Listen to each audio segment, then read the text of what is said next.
Ya. Assalamualaikum warahmatullahi wabarakatuh. Alhamdulillah alladzi khalaqal mauta wal hayata liyabluwakum ayyukum ahsanu amala. Asyhadu an la ilaha illallah wa asyhadu anna Muhammadan abduhu wa rasuluh. Allahumma shalli ala Muhammad wa ala ali Muhammad kama shallaita ala Ibrahim wa ala ali Ibrahim innaka Hamidum Majid. Amma ba'. Sahabat Kelet, kembali kita jumpa lagi dalam acara Salam Fajar pada hari Rabu ya, tanggal 17 ini Juni. Kita sudah memasuki tahun baru Hijriah ya. Walaupun mungkin ada perbedaan pendapat, sebagian besar kemarin ya, Selasa itu 1 Muharram 1448 Hijriah. Kalau dengan istiqmal karena tidak berhasil meru'yat, itu PBNU mengumumkan hari ini Rabu 17. Jadi beda sehari, tapi intinya kita sudah masuk ke tahun baru Hijriah 1448. Nah, dalam kaitan ini kita ingin mereview ya, mentafakuri kembali tentang peristiwa hijrah dari Mekah ke Yasrib yang belakangan menjadi Madinah ya, Madinatul Nabi, Madinatul Rasul. Artinya itu kota Nabi atau kota Rasul.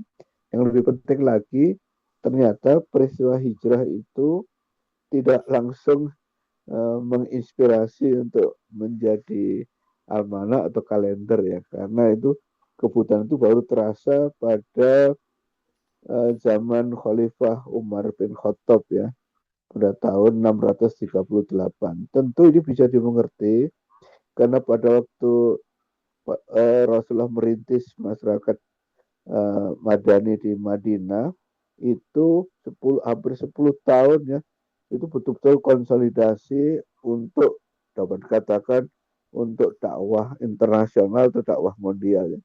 Artinya kalau kita lihat dari nantinya argumen Ali yang mengenai perlunya peristiwa hijrah dijadikan monumen untuk penanggalan umat Islam, itu memang common sense-nya kuat sekali ya, secara logika. Jadi memang secara masyarakat lalu juga pemerintahan kenegaraan itu memang baru terbentuk di Madinah ya. Jadi di Makkah itu masih kesukuan, itu pun dalam kondisi minoritas kan, umat Islam tertekan ya, sehingga Rasulullah melakukan hijrah tentu atas perintah Allah ya, hijrah. Dan memang setiap nabi mengalami peristiwa hijrah ya. Hanya ini menjadi monumental dari Mekah pertama direncanakan dengan betul-betul terencana dengan sebaik-baiknya. Kedua itu untuk memperoleh dan membangun kedaulatannya. Bahkan sedemikian rupa perencanaan secara matang itu sampai memang modus hijrah itu sembunyi-sembunyi ya. Kecuali nanti Umar bin Khattab yang diperintahkan oleh Rasulullah secara terang-terangan. Karena mengingat pertimbangan luar biasa bahwa yang berhijrah itu ada yang udah aki-aki, nenek-nenek, ada yang sedang sakit, ada wanita yang sedang hamil, bahkan ada anak kecil, balita. Jadi untuk keselamatan keseluruhan secara berencana itu memang dicontohkan Rasulullah dan sahabat Abu Bakar As-Siddiq itu sembunyi-sembunyi ya. Bahkan rutenya berputar ke selatan dan bukan terus sampai menjadi nyaris 500 km itu dari Mekah ke Madinah atau Mekah ke Yasrib gitu ya. Dan akhirnya semuanya memang sembunyi-sembunyi. Nah, kemudian yang memang diperintahkan khusus itu pertama Ali untuk menggantikan Rasulullah malam hari di tempat tidurnya. Sementara Umar diperintahkan untuk terang-terangan. Jadi yang modus hijrah terang-terangan bahkan dilakukan secara demonstratif pakai proklamasi itu Umar bin Khattab. Ini penting karena nantinya para sahabat muhajirin dari Mekah itu sampai di Yasrib atau di Madinah dalam keadaan miskin ya.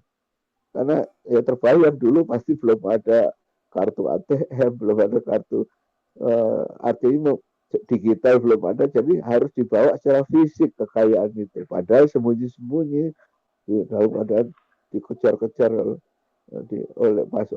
oleh orang kafir Quraisy. Jadi memang praktis hanya mungkin sekantong isinya uang tunai dinar atau dirham. Hanya sampai di Yasrib atau sampai di Madinah itu praktis seluruh muhajirin itu relatif jatuh miskin ya. Nah hanya Umar yang terang-terangan. Nah ini penting nanti dalam langkah yang kedua. Jadi ada 3 langkah yang sifatnya betul-betul terencana sampai di Madinah itu. Pertama membangun masjid ya, membangun masjid ya. Dan membangun masjid itu Masjid Kuba yang di luar kota persis di luar kota Yasrib atau di tepi kota di luar kota Madinah ya. Yang sampai sekarang kalau jamaah haji atau umroh pasti berusaha ziarah ke Masjid Kuba ya. Kemudian yang kedua sampai di pusat kota Madinah itu onta beliau berhenti di situ dibangun Masjid Nabawi ya. Yang sekarang sampai sekarang diperluas menjadi masjid. Yang pertama membangun masjid, artinya masjid ini tidak saja simbol tapi pusat masyarakat Islam, pusat masyarakat Madani, pusat pemerintahan, ya pusat peradaban juga ya. Jadi masjid dibangun tidak saja tempat salat berjamaah ya, tidak saja tempat sujud, tapi memang betul-betul pusat seluruh struktur kenegaraan ya, infrastruktur terpenting ya. Kemudian langkah kedua barulah mempersaudara angkatkannya. Ini kaitannya dengan kemiskinan tadi. Jadi kalau Ansor otomatis ya artinya ada yang kaya, ada yang menengah, ada yang agak miskin. Tapi kalau muhajirin kan semuanya miskin karena tidak bisa membawa asetnya atau kekayaannya kecuali Umar bin Khattab membawa kekayaannya karena Umar terang-terangan ya di modus hijrah terang-terangan beliau membawa seluruh hartanya malah bawa iring-irangan onta bahkan sampai proklamasi pada malam hari wahai kafir Quraisy esok insya Allah habis subuh setelah subuh saya akan hijrah ke Yasrib lalu tantangannya barang siapa ingin istrinya jadi janda anaknya jadi yatim saya tunggu asa 1 jam di pintu kota Makkah gitu. Jadi tantangan terbuka dan itu memang ya katakanlah yang memiliki kekuatan dan pendekar betul-betul di kalangan muhajirin ya Umar bin Khattab dan Ali bin Abi Thalib ya yang tadi diberitakan Umar jadi terang-terangan Ali menggantikan Rasul di tempat tidur dan ternyata tidak ada yang nantang duel lah katakanlah jadi akhirnya iring-iringan onta sampai di Madinah itu Umar tetap kaya raya ya. Nah ini penting. Lalu bagaimana ada kesenjangan sosial gitu yang muhajirin praktis miskin semua karena asetnya tertinggal di Mekah ya. Nah ternyata dengan keimanan yang tinggi itu Rasulullah lalu orang-orang Madinah asli itu kan baru 2 tahun ya. Yang Ansar itu 2 tahun mendapat hidayah waktu mereka ziarah ke Mekah karena musim haji itu sejak zaman Nabi Ibrahim sudah walaupun jahiliyah itu sisa-sisanya masih ada dilakukan. Jadi baru 2 tahun tapi begitu kokohnya keimanan dipersaudaraan angkatkan sepasang-sepasang Ansar Muhajirin dari saudara angkat mu'akhoh namanya satu akar kata dengan ukhuwah dengan mu'akhoh itu tanpa diperintah seluruh sahabat Ansar itu membagi 2 harta kekayaannya atau aset dimiliki. Jadi muhajirin yang tadinya jatuh miskin rata-rata kecuali Umar tadi sampai di Madinah itu memperoleh hibah aset 50%. Jadi otomatis semuanya punya modal dagang atau modal bisnis ya. Nah, yang menarik begini secara kultural itu yang muhajirin itu pedagang ya. Artinya pedagang transito entrepreneur lah, jago dalam berbisnis, dalam memasarkan ya marketing. Sementara yang Ansar itu karena tanahnya subur sejak dulu ya Yasrib itu ya peternakan, perkebunan, pertanian ya entah itu korma, lalu onta, kemudian domba juga. Pokoknya mereka produsen pada umumnya. Lalu dengan setelah hibah itu mereka bersaudara angkat itu ternyata tidak digunakan untuk konsumsi. 50% itu mungkin ya untuk cadangan saja, makan yang seadanya asal sehat begitu. Sisanya dikembalikan sebagai penyertaan modal. Itu yang sekarang kita kenal sebagai mudharabah ya.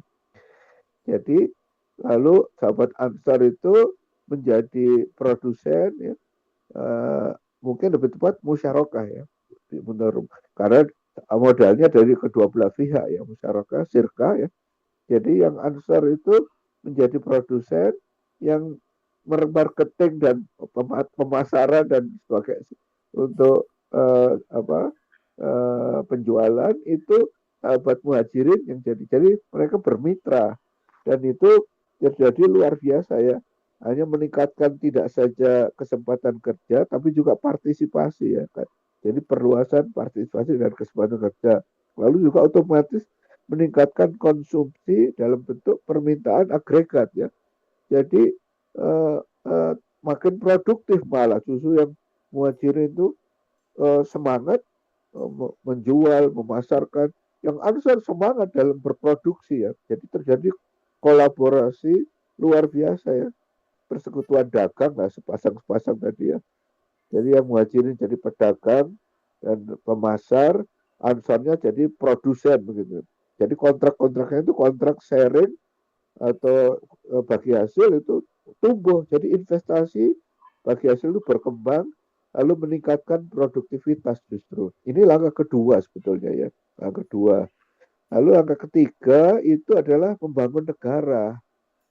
Dan Rasulullah itu secara genial ya, secara uh, uh, jenius itu membuat undang-undang dasar tertulis. Ini yang pertama kali di dunia. Sebelumnya belum ada ya. Kalau di pelajaran sekolah disebut Magna Carta di Inggris, ini terjadi 6 abad sebelumnya ya. Jadi sebelum itu kan the king can do no wrong, oh, ya, kata-kata raja itu. Jadi nggak ada undang dasar tertulis atau konstitusi tertulis pertama di dunia itu Piagam Madinah atau Dustur Madinah pada tahun pada tahun 622 ya, 622 Masehi ya, itu. Dan di dalam Piagam Madinah itu disebutkan hak dan kewajiban masing-masing ya. Yang muslimin, wajib dan ansar itu dari pasal 1 sampai pasal 23. Kalau yang Yahudi dan Yahudi, lalu Nasrani, Koptik, lalu musyrik, orang-orang yang di Madinah yang musyrik, ya musyrik Arab itu pasal 24 sampai pasal 47. Jadi Piagam Madinah terdiri 47 pasal. Di dalamnya jelas sumber hukum itu adalah wahyu Allah dan sunnah Rasul. Itu nanti ada di pasal 22 dan pasal 42. Pasal 22 yang berlaku untuk muhajir dan ansar, untuk yang warga negara kafir zimmi lah ya, yang non muslim, Yahudi, Nasrani, lalu musyrik Arab, itu dalam pasal 24, pasal 47. Sumber hukumnya di eh, pasal 25 seingat saya. 25. Baik, jadi ada 3 langkah tadi. Dan ini menjadi sangat penting ya, menjadi sangat penting. Dengan begitu selama 10 tahun dibina. Nah, kemudian kebutuhan untuk membuat kalender tadi baru muncul zaman Umar bin Khattab karena Rasulullah konsentrasi membangun negara Madinah walaupun mulai meluas ya bertahap. Kemudian tadinya negara kota ya. Zaman Abu Bakar As-Siddiq sebagai presiden yang pertama, khalifah pertama itu juga masih konsentrasi karena banyak pemberontakan kan, banyak pemberontakan termasuk dari nabi palsu ya, Musailamah al-Kadzab. Jadi wilayah juga sudah berkembang di Jazirah Arabia tapi belum terlalu luas.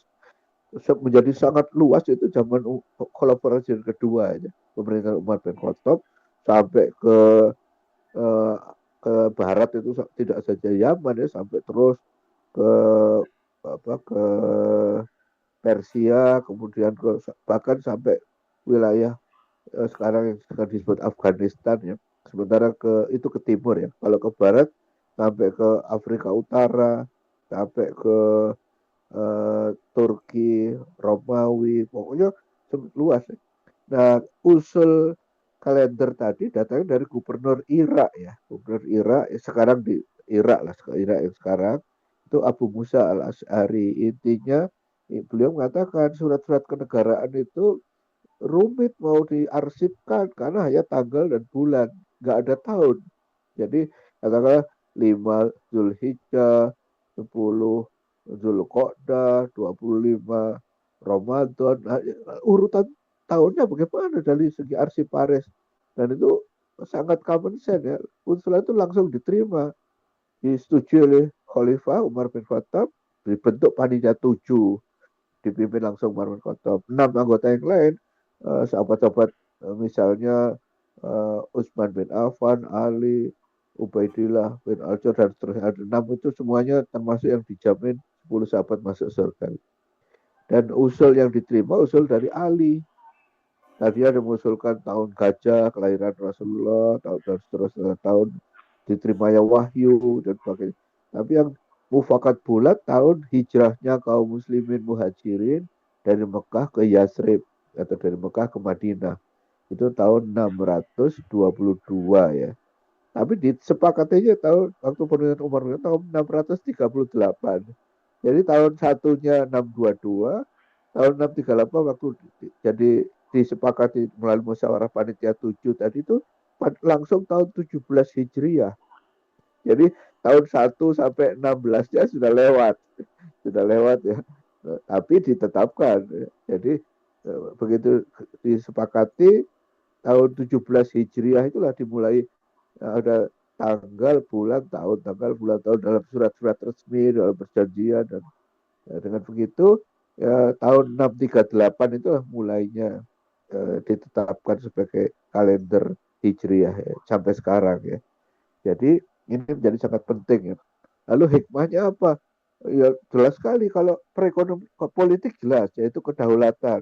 Sebelumnya di Mekah ya nggak ada kedaulatan apapun, tapi begitu hijrah ke Madinah, bentuk negara, bahkan ada undang-undang dasar tertulis, Rasulullah disepakati sebagai kepala negara, ada aturannya, itu menjadi berdaulat ke dalam maupun keluar. Jadi utusan itu dihargai oleh, bahkan dua adik kuasa waktu itu ya, superpower, Romawi di barat dan Persia di timur, mengakui kedaulatan negara Madinah yang meluas. Ya, jadi kalau sekarang istilah sekarang menjadi negara nasional, bahkan akhirnya punya hubungan internasional. Jadi kedaulatan politik itu ada. Kedaulatan ekonomi juga jelas itu tadi dengan pemberdayaan melalui program kedua tadi, mu'akhah saudara masyarakat, lalu investasi dan sharing bagi hasil tumbuh pesat, produktivitas meningkat, lalu pemberatan kemiskinan otomatis ya. Itu langkah dua. Jadi itu secara perekonomian ya. Jadi ada politik, hikmah politik, perekonomian, termasuk dalam sosial ya. Sosial itu dalam bentuk itu tadi, membagi dua tanpa diperintah, itu program sosial dan ekonomi ya. Terutama sosial itu pemberantasan kemiskinan, itu sampai dipuji di Quran ya. Dipujinya itu di surat 59 ya. Surat Al-Hasr ayat ayat 9 ya. Ayatnya panjang, bagian yang dipuji, memujinya itu atau yang dipuji itu golongan Ansar ya. Itu dipujinya kalau di tengah ayat itu, wa yu'siruna ala anfusihim walau kana bihim khasasah. Jadi wa yu'siruna ala anfusihim itu kalau kita terjemahkan, mereka mendahulukan orang lain di atas kepentingan mereka sendiri. Ala anfusihim. Jadi maksudnya orang Ansar mendahulukan kepentingan muhajirin di atas kepentingan orang Ansar sendiri. Lalu ada tambahan kalimat itu, penggalan Rasulullah, walau karena bihim khososoh, sekalipun mereka itu sebetulnya memerlukan juga, maksudnya juga sebenarnya butuh, sama-sama butuh, tapi mendahulukan kepentingan Ansar, kebalik, orang Ansar mendahulukan kepentingan muhajirin di atas kepentingan orang Ansar sendiri, walaupun sebetulnya orang Ansar juga butuh ya. Jadi ini walau karena bihim khososoh, ini luar biasa nih. Wa yu'siruna ala anfusihim walau kana bihim khasasah ya. Kita kaum muslimin di luar para sahabat itu tidak dituntut ke sana ya. Tidak dituntut ke sana. Mendahulukan kepentingan orang lain di atas kepentingan diri sendiri itu mungkin 1 dari 1000 belum tentu mampu ya. Tapi Ansar mampu. Ansar dan Muhajirin itu. Nah, untuk kita sekarang kalau hikmahnya itu ada hadis sahih ya. Ada hadis sahihnya itu uh, tidak apa ya? Kadang-kadang bahasa usapan Arabnya saya nggak lupa, tapi intinya tidak termasuk layuk minu ahadukumnya. Layuk minu ahadukum hatta yuhibba li ahihi ma yuhibbu li nafsihi. Jadi layuk minu ahadukum itu tidak beriman seseorang di antara kalian ya. Layuk minu ahadukum sampai dia memperhatikan kepentingan saudaranya sama seperti kepentingan dirinya sendiri ya. La yu'minu ahadukum hatta yuhibba li akhihi ma yuhibbu li nafsi. Sampai dia mencintai untuk saudaranya segala sesuatu yang dicintai untuk dirinya sendiri. Jadi ini intinya menyamakan kepentingan orang lain dengan kepentingan diri sendiri. Tidak. Kalau Ansar Muhajir kan mendahulukan ya. Kita kalau seperti itu bisa katakan tanpa statistik mungkin hanya 1 dari 1000 lah di antara kita yang berani begitu mendahulukan kepentingan saudara sesama muslim di atas kepentingan diri sendiri. Misalnya gampangnya kalau mau konkret kita punya katakanlah 3 motor, satu untuk kita, untuk istri, atau satu untuk anak, tetangga nggak punya.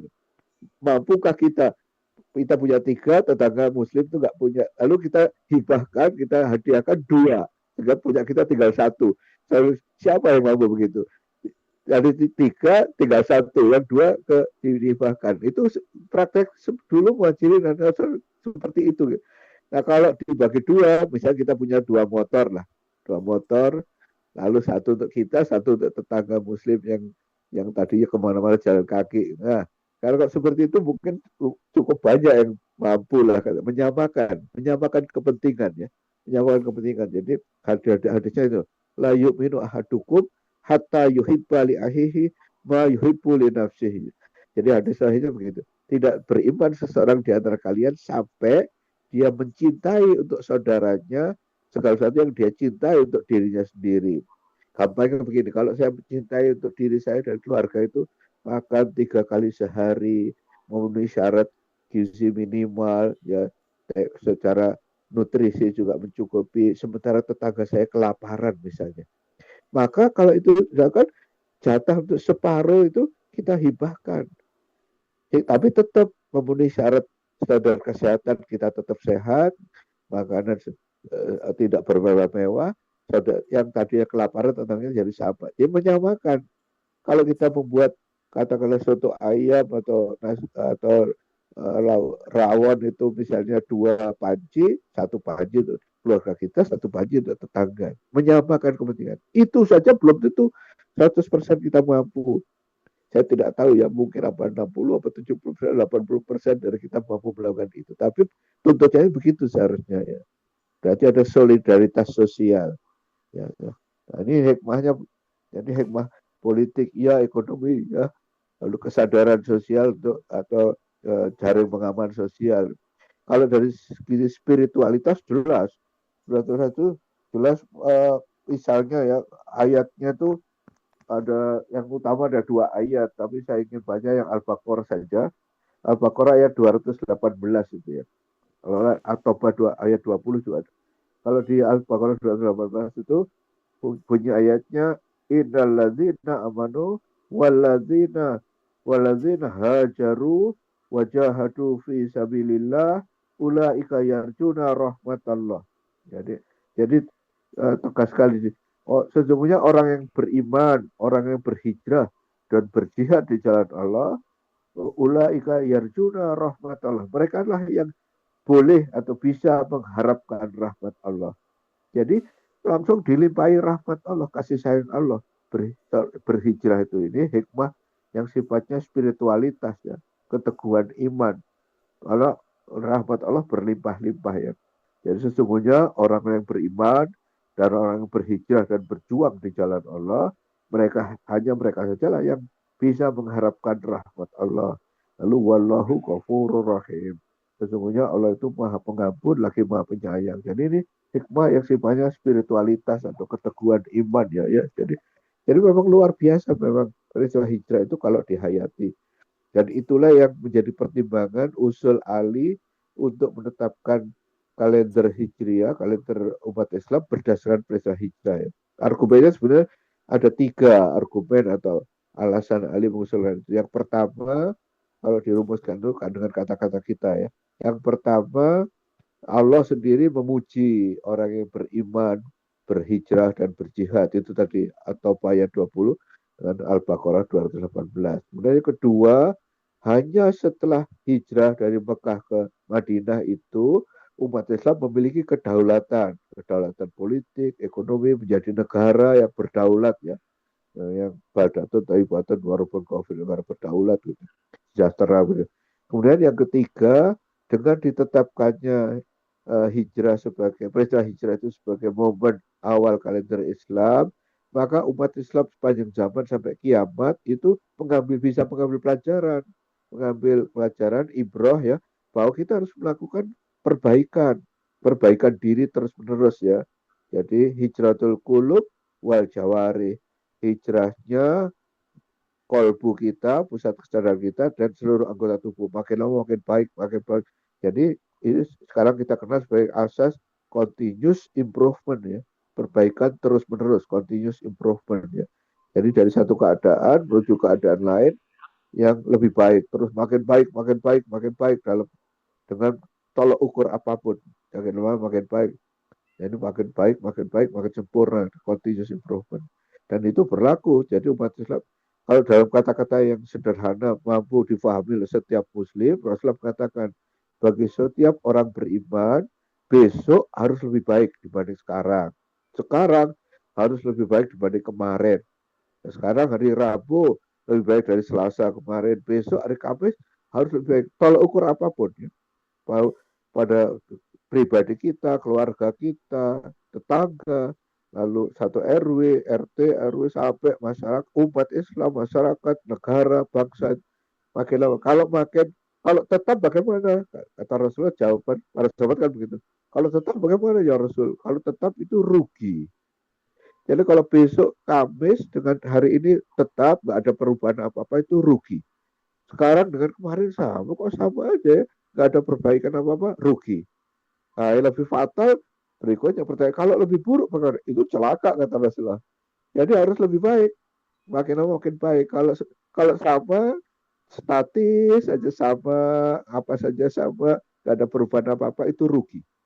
Termasuk di surat wal asr itu. Demi waktu asar, seluruh manusia dalam kerugian ya. Ya, kan? Innal insana lafi khusrin, dalam dalam kerugian ya. Kalau sama nggak ada perubahan, nggak ada perbaikan, itu rugi. Tapi yang paling parah bagaimana kalau lebih jelek, itu celaka.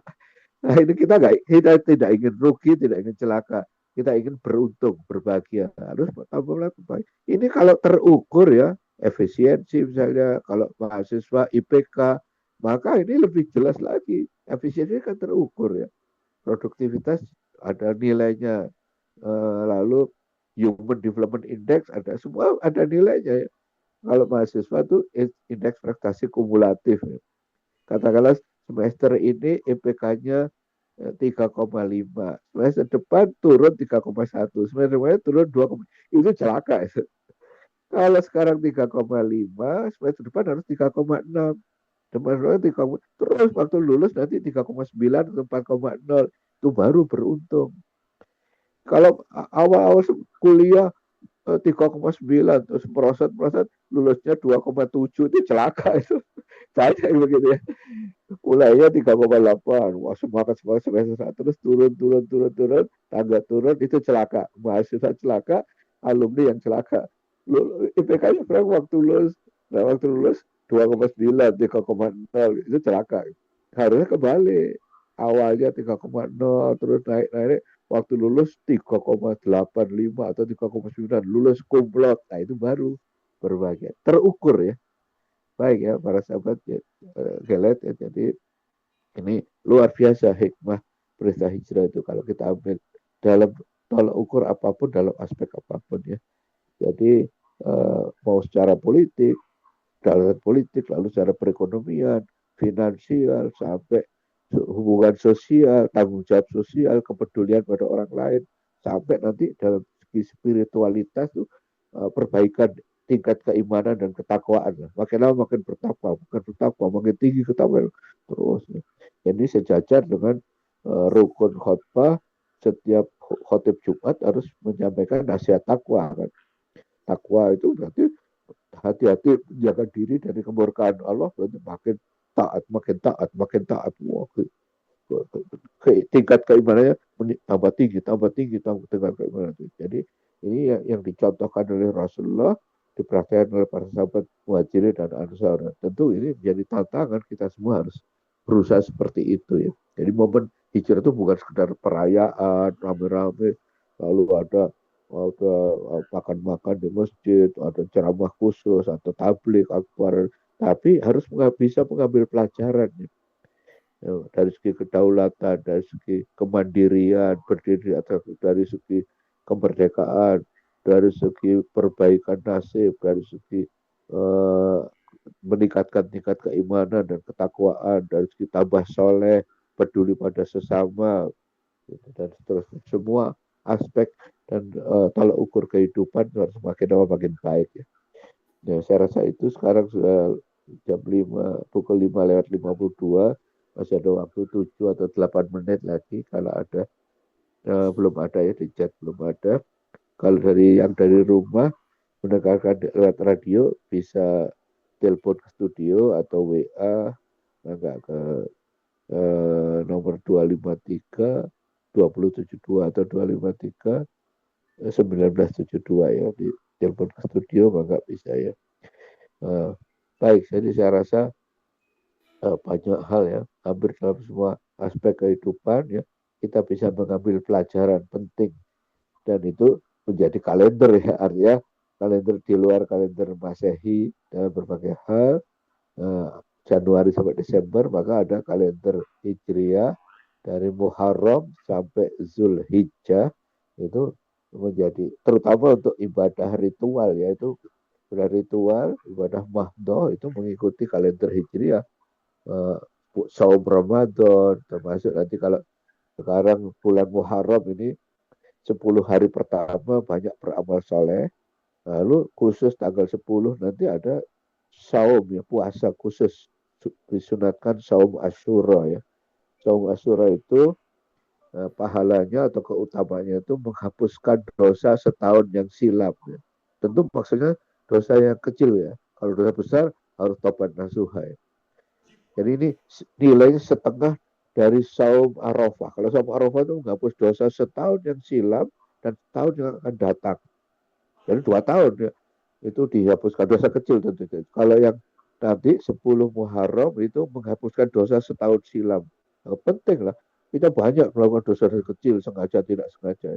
Tapi kalau dosa besar tidak bisa ya. Dosa besar itu misalnya mohon maaf ya, berjudi, korupsi, berjudi, berzina, itu tidak bisa dengan saum Arafah atau saum Asyura, itu harus dengan taubat nasuha. Taubat nasuha. Jadi kalau yang bisa dihapus dengan itu dosa-dosa kecil, tapi justru dosa kecil itu bisa bertimbun-timbun, kita nggak sengaja ya, ada nggak sengaja atau terpleset gitu. Ya, nah itu dia bisa dihapuskan. Walaupun sekarang beda sehari, ya sehari, karena kalau satu Muharramnya kemarin itu nanti tanggal 25 Juni 10 Muharramnya, tapi bagi saudara kita yang Nahdlatul Ulama, Nahdiyin, itu satu Muharramnya hari ini Rabu tanggal apa berapa sekarang ya, tanggal 17 ya. Maka saum Asyuranya nanti Jumat tanggal 26. Jumat 26. Kalau yang satu Muharramnya kemarin itu nanti saum Asyuranya Kamis tanggal 25 Juni. Ya beda sehari nggak apa-apa. Ini harus saling toleran. Itu jodohnya ijtihad. Kalau ijtihadnya betul, pahalanya 2. Kalau salah, pahalanya 1. Jadi tidak ada yang berdosa ya. Perbedaan pendapat awal Ramadan, awal Syawal, awal itu yang betul ijtihadnya pahalanya 2, yang salah pahalanya 1. Yang berdosa itu kalau bertengkar, saling menyalahkan ya. Jadi yang Muhammadiyah, Persis dan sebagainya, Al-Isad atau yang tidak berormas itu nanti saum Asyuranya Kamis, tanggal 25. Kalau yang Nahdlatul Ulama Nahdliyin itu Jumat tanggal 26. Beda sehari, dua-duanya dapat pahala lah ya. Jadi nggak usah bertengkar, saling menghormati saja. Baik, saya rasa ini 4 menit lagi. Kalau tidak ada pertanyaan, ya berarti sebenarnya bisa kita tutup ya. Tapi itu tadi, jadi hikmahnya luar biasa peristiwa hijrah ini sampai ada sudah selama hampir 15 abad ini ya. Jadi kalendernya umat Islam ya.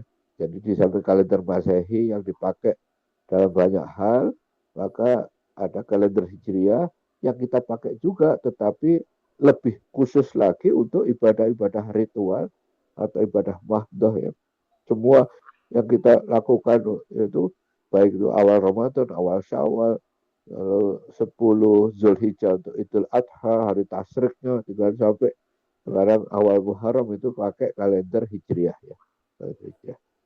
Baik, uh, saya rasa itu ya, jadi kita bisa mengambil pelajaran lebih baik, kita paham betul peristiwa hijrah dari Mekah ke Madinah, hikmahnya juga. Dari segi kekuasaan politik itu juga sama ya. Bahkan ada yang betul-betul itu oleh para ulama dipahami sebagai perintah hijrah untuk memperkuat kedaulatan umat Islam, itu di surat Al-Isra ayat 80 ya. Wa qur rabbi adkhilni mudkhala sidqi wa akhrijni muhraja sidqi, itu dipahami waj'alni miladungka sultanan nasiro, itu doa untuk hijrah dengan cara yang baik, keluar dari Mekah dan masuk ke Madinah, lalu untuk memperoleh ini tadi waj'alni miladungka sultanan nasiro. Jadi untuk berikanlah kepada hamba dari sisimu kekuasaan yang menolong. Ini perintah berhijrah untuk memperoleh kedaulatan tadi. Surah 17 ayat 80 ya. Jadi luar biasa memang. Ada perintahnya, terencana dengan baik, hikmahnya juga luar biasa, sampai hari kiamat nanti kita bisa memetik pelajaran ya. Jadi mudah-mudahan ini bermanfaat. Kiranya saya sebenarnya undur diri. Mohon maaf kalau ada salah-salah kata ya, slip of the tongue. Saya mohon maaf, itu silapnya lidah ya. Tapi kalau ada kebenaran itu hikmah dari Allah ya. Dan kita tutup dengan ucapan Alhamdulillahirabbil alamin. Bila taufik walidayah. Assalamualaikum warahmatullahi wabarakatuh.